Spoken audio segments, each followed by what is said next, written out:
Qual é o livro mais antigo que você já leu? Qual o livro da sua estante ou da biblioteca que você frequenta que foi escrito há mais tempo? É provável que você me responda que o livro mais antigo que já leu foi escrito pelos grandes escritores românticos ou realistas do século XIX, talvez do século XVIII. Acertei? Talvez você tenha respondido que já leu a Bíblia, pois de fato ela contém partes escritas há mais de 3.000 anos. Mas e se eu te contasse sobre uma história que foi escrita mais de 5.000 anos atrás? Você acreditaria?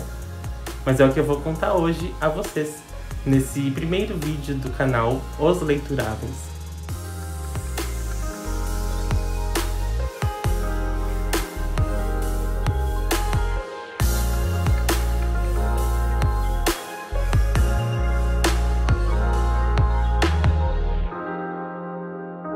Antes de falar sobre o livro de hoje, é preciso contextualizar para vocês um pouco sobre as origens da humanidade.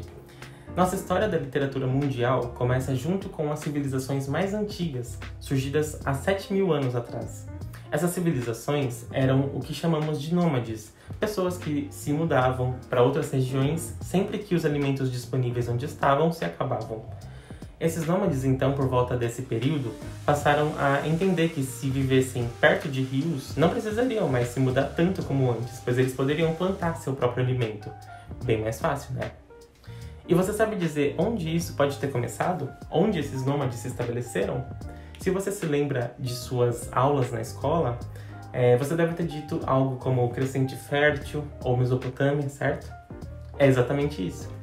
Existe uma região cercada por dois rios imensos chamados Rio Tigre e Rio Eufrates. E essa região era chamada de Mesopotâmia, é uma palavra que significa entre rios. E nessa região, os nômades passaram a cultivar seus grãos e a construir suas moradias, e as famílias passaram a conviver umas com as outras. E essa região também ficou conhecida como o Crescente Fértil, porque olhando de cima, ela tem um aspecto de uma lua crescente, e é fértil, porque produzia o alimento do povo. Como curiosidade, existem registros de que a famosa cidade de Jericó tenha surgido nesse período. Ela era cercada por altas e grossas muralhas. Em breve, eu vou falar sobre outras cidades da Mesopotâmia. Enquanto isso, em outro lugar, não muito longe dos rios Tigre e Eufrates, existia, e ainda existe, um outro rio, chamado de Nilo. Esse rio fica num país que talvez muitos de vocês querem conhecer por causa de suas altas pirâmides, o Egito. Naquele tempo, o rio Nilo costumava inundar a cada ano. E quando as águas recuavam, o leito do rio ficava cheio de uma lama nutritiva para as plantas, o que ajudou outros povos nômades a se estabelecerem aí. Assim surgiram as primeiras civilizações que conhecemos, à beira de grandes rios da Mesopotâmia ou do Egito, criando seu próprio alimento e erguendo suas construções. A história tá boa, mas como esse é um canal literário, vamos falar sobre as primeiras obras que surgiram naquele período, entre 5.000 e 3.000 anos atrás. Primeiramente, é importante a gente notar que esses povos narravam de geração a geração seus mitos sobre o porquê que os rios transbordavam, ou porquê as plantas cresciam, ou como o mundo veio a existir. Aliás, foram os egípcios que criaram uma das primeiras formas de escrita, que se chamava hieróglifos, que eram imagens que representavam palavras. Essas imagens eram talhadas em tábuas de pedras grandes e pesadas. Na Mesopotâmia, na Suméria, surgiu uma escrita chamada de cuneiforme, que também eram imagens que representavam palavras, mas que eram talhadas em placas de barro, que ainda eram pesadas mesmo assim, mas eram mais fáceis de se fazer porque era utilizado o barro ainda mole. Então se esquentava esse barro para que se solidificasse. Se você ficar até o final do vídeo, eu vou mostrar uma coisa muito legal sobre a escrita cuneiforme. Bom, você percebeu que a gente está falando sobre duas regiões que se desenvolveram quase ao mesmo tempo, não é? Tanto os egípcios quanto os mesopotâmicos passaram a criar suas próprias regras de convivência e a escrever seus registros comerciais e sociais em blocos de pedra ou barro para que outras pessoas pudessem ler.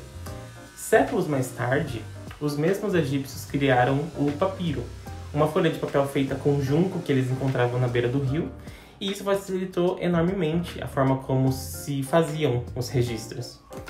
Mas agora, eu quero que vocês guardem essas informações sobre o Egito, porque elas serão usadas em outra ocasião.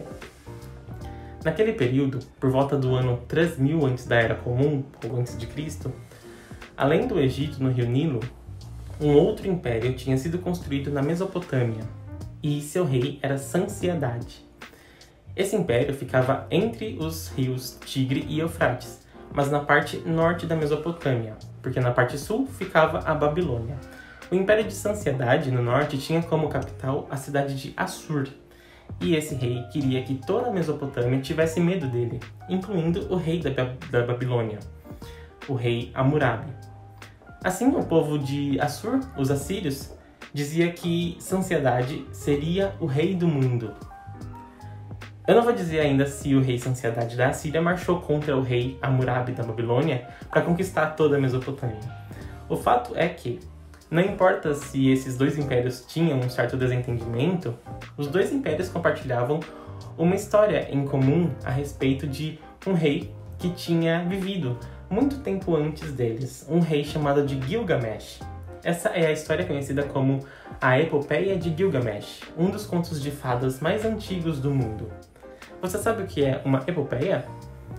Essa palavra significa que a história em questão vai falar sobre as conquistas e lutas de alguém ou de uma cidade, de um rei, de um herói, e conta tudo pelo que ele teve de passar para poder alcançar o que queria. Em breve a gente vai ver esse termo, epopeia, de novo. Mas agora, vamos ao que interessa, a Epopeia de Gilgamesh. Gilgamesh era o rei da cidade de Uruk, na Mesopotâmia. A cidade era grande e muito bem fortificada com suas altas muralhas. E ele era um homem muito forte e poderoso, e isso era porque ele era metade deus. Ele era filho da deusa Ninsun, com um homem que, na verdade, a gente não sabe o nome ao certo. A história diz que Gilgamesh era 2/3 divino e 1/3 humano. Eu sei que a conta não bate, mas era isso que o tornava forte e poderoso. Mas nem por isso ele era um bom rei. Na verdade, ele era um péssimo rei. E o povo queria que ele saísse do trono. A história narra coisas bem terríveis que ele fazia com as mulheres da cidade. Mas, infelizmente, o povo não tinha o poder de lutar contra ele. Assim, em certa ocasião, os deuses, tendo ouvido o pedido das pessoas da cidade de Uruk, eles decidiram criar um ser metade homem, metade animal, para lutar contra Gilgamesh. Esse ser era um homem selvagem chamado Enkidu. Ele vivia nu com os animais na floresta, e um dia o filho de um caçador viu Enkidu e teve muito medo dele. Mas no fim, eles acabaram acolhendo Enkidu e o ensinaram a falar e deram roupas para ele. Enkidu, nesse ínterim, acabou sendo seduzido por uma mulher que deveria ensinar a ele como ser um homem de verdade. Naquela época e naquele país, um homem era admirado se consumisse bastante cerveja e comesse bem. Essa mulher ensinou tudo a Enkidu, tudo sobre isso, e ele passou a viver com as pessoas da cidade. Mas naqueles dias, um casamento estava sendo organizado e o rei da cidade de Gilgamesh, aliás, o rei Gilgamesh, disse que queria ter relações com a noiva antes mesmo do noivo. E assim, Gilgamesh ficou na frente da festa esperando a mulher sair. Enkidu, então, ele fica sabendo disso e vai até lá para impedir Gilgamesh. Os dois eles acabam lutando por muitas horas. E por fim, como Gilgamesh é rei, Enkidu se submete a ele. E os dois viram grandes amigos. Na verdade, antes de Enkidu chegar, Gilgamesh tinha tido um sonho. E sua mãe, a deusa Ninsun, interpretou esse sonho dizendo que Gilgamesh deveria lutar com alguém e se tornar amigo dessa pessoa. Senão ele morreria. E isso aconteceu dessa forma. Gilgamesh e Enkidu se tornaram amigos e passaram a viver várias aventuras. Um belo dia, Gilgamesh e Enkidu decidiram ir até a Floresta dos Cedros, onde existe um monstro horrível com cabeça de leão, chifres compridos, corpo peludo, caudas de serpentes e grandes garras de águia. Esse monstro, na verdade, tem um nome que não é tão assustador, Umbaba. Mas ele era muito forte e poderoso. A história diz que Gilgamesh e Enkidu percorreram o distante caminho até a floresta em menos tempo do que uma pessoa normal. E quando chegaram lá, deram de cara com esse monstro Umbaba. Mas para eles, não era nada. Enquanto um segurava os chifres, o outro matou o monstro com um machado. Até aí tudo bem. Os dois seguiram com suas vidas, mas então, pouco tempo depois, uma deusa chamada Ishtar se aproxima deles e diz a Gilgamesh que ela quer ser dele. Ela se insinua para ele e faz de tudo para ficar com ele, mas Gilgamesh simplesmente recusa o pedido da deusa. De alguma forma, é bastante comum que as deusas de diferentes mitologias fiquem enfurecidas quando não têm o que querem. E na mitologia mesopotâmica, não seria diferente. Quando a deusa Ishtar viu que seu pedido de ficar com Gilgamesh foi negado, ela fica extremamente brava e manda dos céus um touro atacar os dois. Os dois lutam contra esse touro, mas Enkidu acaba matando o animal feroz. Os deuses, sempre interagindo com eles na história, param para pensar e concluem que, como Enkidu era um ser criado pelos deuses e que ele acabou de matar o touro dos céus, os deuses devem matar Enkidu também. Assim, a deusa Ishtar lança sobre ele uma doença que o deixa muito mal por 12 dias, e então ele morre. É nesse momento que Gilgamesh percebe que sua vida também pode acabar um dia. Ele viu seu amigo querido morto e pensa que, mesmo sendo 2/3 divino e 1/3 humano, ele pode morrer. E então, depois de fazer as devidas homenagens a seu amigo, Gilgamesh decide ir atrás de alguém que lhe diga como viver para sempre com os deuses. Nesse sentido, Gilgamesh atravessa campos e montes até chegar a um homem já bem velho, chamado Utnapishtim. As lendas sobre esse homem diziam que ele tinha sobrevivido a uma inundação que cobriu toda a terra. Gilgamesh, depois de muito andar, finalmente encontra esse homem e pergunta a ele: "Como eu posso ter vida eterna?" O homem então conta a ele a sua própria história e diz que muito tempo atrás os deuses estavam enfurecidos com a humanidade e quiseram destruir tudo o que tinham feito. Assim, eles pediram que Utnapishtim construísse um enorme barco e dentro dele colocasse um par de cada animal que encontrasse, pois os deuses fariam chover por 7 dias sobre a terra, destruindo tudo. Assim ele fez e assim aconteceu. Ao longo dos 7 dias, Utnapishtim não dormiu nenhuma vez. Ficou acordado todos os 7 dias e, ao final desse período, ele tinha se tornado imortal. E é isso que ele diz a Gilgamesh. Se ele ficar acordado por 7 noites seguidas, no final ele se tornará imortal. Gilgamesh se senta para cumprir sua missão, mas no primeiro minuto ele caiu no sono. E ainda, ele dormiu por 7 dias seguidos. Depois disso, Gilgamesh pediu uma outra chance a Utnapishtim. E ele diz que existe uma outra forma, mas que ele não seria imortal, mas sim se tornaria mais jovem. Utnapishtim indica a Gilgamesh a localização de uma planta que faz rejuvenescer. Gilgamesh vai atrás dessa planta, mergulha no profundo oceano e finalmente a encontra. Mas ele não a come imediatamente. Ao sair do oceano, Gilgamesh montou sua tenda para dormir antes de ir de volta para sua cidade, e ele queria comer a planta quando ele chegasse lá, em Uruk. Assim, cansado de tudo que já teve que passar, ele decide tomar um banho. Foi nesse momento, então, quando ele estava distraído, que uma serpente entrou em sua tenda e comeu a planta. No mesmo instante, a serpente se rejuvenesceu e trocou de pele. E é por isso que as cobras trocam de pele hoje. Quando Gilgamesh viu que a planta tinha sumido, a única coisa que ele podia fazer era chorar. Gilgamesh volta para sua cidade de Uruk, sem a planta da juventude, sem seu amigo Enkidu, sem nada. Mas Gilgamesh estava mudado. Gilgamesh, depois de tudo o que ele aprendeu com seus amigos, com seu amigo Enkidu, com os sonhos que teve ao longo da história, com os monstros que teve que lutar, ele se torna alguém melhor ao voltar para Uruk.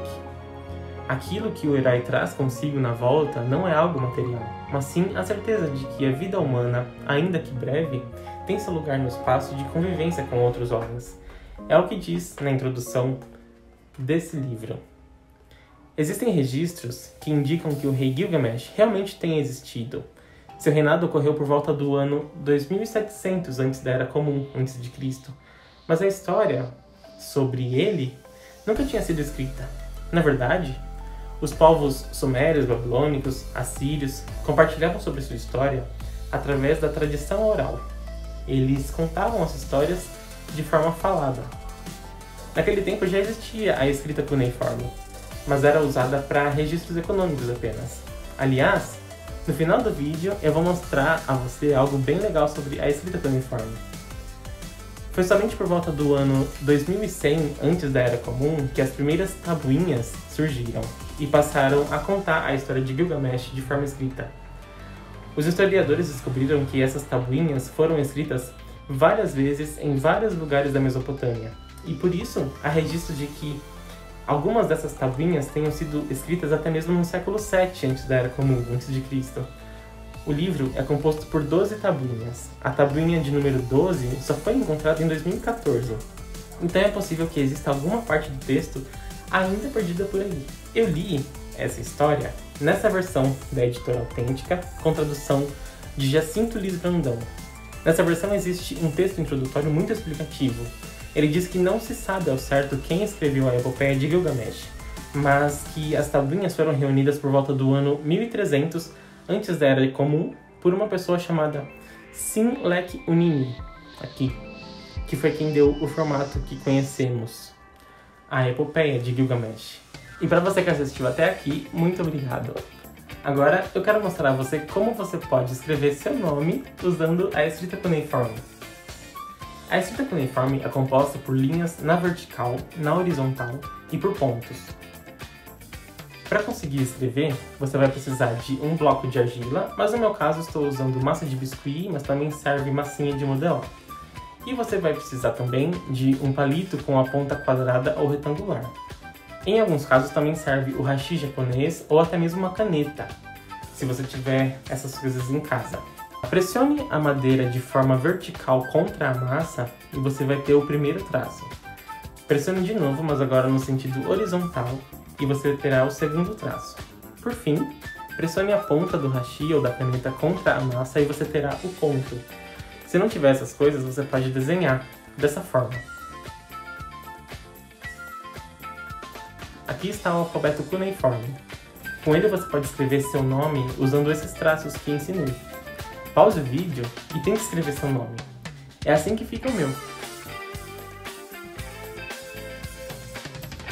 Espero que você tenha gostado de aprender sobre a escrita cuneiforme.